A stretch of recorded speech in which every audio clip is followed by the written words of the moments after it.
എല്ലാവർക്കും ലക്ഷോറിയോ ചാനലിലേക്ക് സ്വാഗതം. ഇന്നത്തെ എൻ്റെ റെസിപ്പി ഫിഷ് മോളിയാണ്. ഫിഷ് മോളി, ഫിഷ് സ്റ്റൂ, അങ്ങനെ പല രീതിയിലും ഈ വിഭവത്തിന് പേര് പറയും. ഇത് എൻ്റേതായ രീതിയിൽ പ്രിപ്പയർ ചെയ്യുന്നത് ഞാൻ നിങ്ങളെ കാണിക്കുന്നതാണ്. അപ്പോൾ എന്തെങ്കിലും തെറ്റുകുറ്റങ്ങളൊക്കെ ഉണ്ടെങ്കിൽ അല്ലെങ്കിൽ എന്തെങ്കിലും കുറവുകളുണ്ടെങ്കിലൊക്കെ നിങ്ങൾ എനിക്ക് കമൻസിലൂടെ പറഞ്ഞു തരണേ. അപ്പോൾ പോകാം വീഡിയോയിലേക്ക്. 750 ഗ്രാം ആവോലി, അതിലേക്ക് 2 ടീസ്പൂൺ കുരുമുളക് പൊടി, 2 ടീസ്പൂൺ ചെറുനാരങ്ങ നീര്, 1/2 ടീസ്പൂൺ മഞ്ഞൾപ്പൊടി, ആവശ്യത്തിന് ഉപ്പ്, ഇത്രയും ചേർത്ത് മാരിനേറ്റ് ചെയ്ത് വെച്ചിരിക്കുന്നതാണിത്. ഫിഷ് മോളിക്ക് വേണ്ടിയിട്ട് ഞാൻ ഫിഷ് ഫ്രൈ ചെയ്യുന്നത് എയർ ഫ്രയറിലാണ്. പാനിലും ചെയ്യാവുന്നതാണ് കേട്ടോ. ഫിലിപ്സിൻ്റെ എയർ ഫ്രയർ ഓൺ ചെയ്ത് കഴിഞ്ഞാൽ ഇങ്ങനെ കുറേ ഓപ്ഷൻസ് കാണും.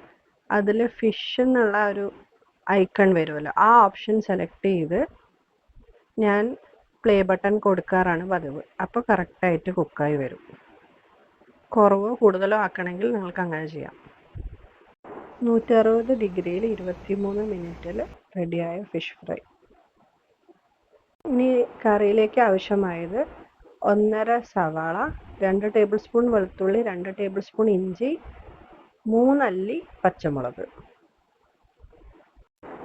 ഇനി സ്റ്റൗവിൽ ഒരു ചട്ടി വെച്ച് ചട്ടി ചൂടായി വരുമ്പോൾ അതിലേക്ക് വെളിച്ചെണ്ണ ഒഴിച്ച്, വെളിച്ചെണ്ണ ഒരു 2 ടേബിൾ സ്പൂൺ ഒഴിക്കുന്നുണ്ടാവും കേട്ടോ.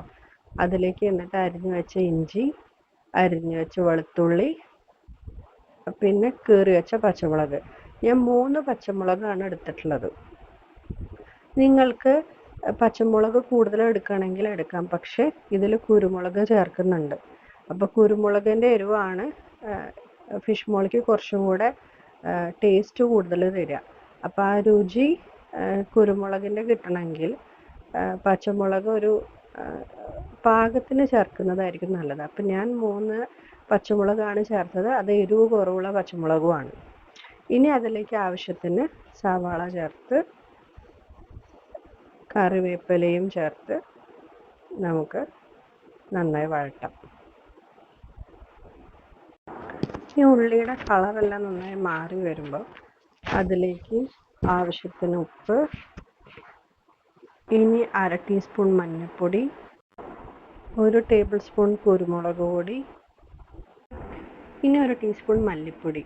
നിർബന്ധമില്ല, ഇവിടെ എല്ലാവർക്കും മല്ലിപ്പൊടിയുടെ ടേസ്റ്റ് ഇഷ്ടമാണ്, അതുകൊണ്ടാണ് ചേർക്കുന്നത്. നിങ്ങൾക്കത് വേണ്ടെങ്കിൽ ഒഴിവാക്കാം. ഇനി തൻപാലും 2-ാം പാലും എടുത്തു വെക്കണം. ഇനി ഈ മിക്സിലേക്ക് മീൻ ഓരോന്നോരോന്നായി നിരത്താം. ഈ വെക്കുന്നതിൻ്റെ ഇടയിൽ ഉടയാതെ ശ്രദ്ധിക്കണേ. എൻ്റെ കയ്യിൽ നിന്ന് 1-2 ഉടഞ്ഞിരുന്നു, അതുകൊണ്ടാണ്. അടുത്തത് നന്നായി 2-ാം പാൽ ഒഴിച്ചതിന് ശേഷം തിളയ്ക്കുന്നത് വരെ വെയിറ്റ് ചെയ്യണം.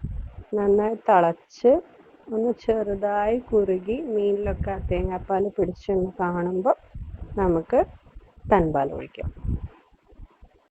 കറി നന്നായി തിളച്ചു. ഇനി തൻപാൽ ഒഴിക്കാം.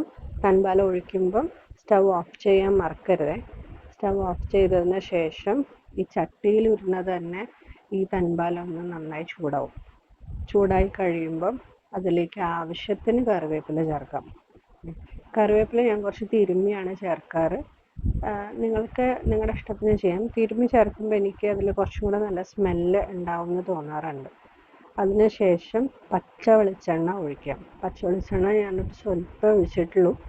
ഓൾറെഡി 2 ടേബിൾ സ്പൂൺ എണ്ണയിൽ വഴറ്റിയത് കൊണ്ട് പച്ച വെളിച്ചെണ്ണ ഒരു സ്വല്പമേ ഒഴിച്ചിട്ടുള്ളൂ.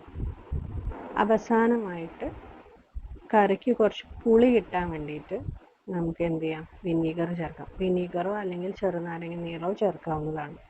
ഞാനിവിടെ വിനീഗർ 1 ടേബിൾ സ്പൂണാണ് ചേർക്കുന്നത്. ഇന്നത്തെ വീഡിയോ എല്ലാവർക്കും ഇഷ്ടമായെന്ന് കരുതുന്നു. അടുത്ത വീഡിയോയുമായി നമുക്ക് വീണ്ടും കാണാം. ബൈ.